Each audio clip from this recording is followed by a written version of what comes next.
Hello, আমি স্নেহা মানি family ব্লগে আপনাদের সবাইকে স্বাগত। তো চলেন পয়লা বৈশাখের দিন কিভাবে কাটালাম সেগুলোই শেয়ার করি।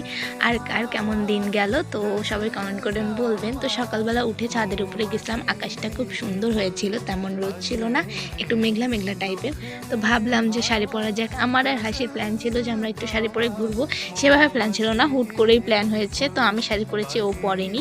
তো ওকেও কিন্তু খুব মিষ্টি লাগতেছিল। প্রথমে ওর বাসায় গিয়েছিলাম, সো আমি একাই যাইনি, আমার সাথে আমার 2 ভাই গিয়েছিল, হাসি গিয়েছিল, আর কয়েকটা ফ্রেন্ড ছিল।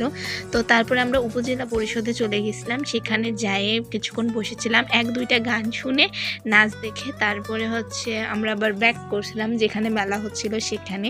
আর ঘুরলে ফিরলে না আমার তেমন একটা ভিডিও করার মন থাকে না, খালি টুকটাক করে কয়েকটা ক্লিপ নিয়ে ও যে অ্যাডজাস্ট করে ওটাই ভিডিওতে দিয়ে দিই। তারপরে খুব খিদা পাচ্ছিল, ভাবলাম যে না ফুচকা খাওয়া যাক। আর পরে যে রাস্তা হাঁটতে হাঁটতে না প্রচুর গরম লাগতেছিল, পরে আইসক্রিম খেয়েছি, সেটার ভিডিওতে একদমই নেইনি।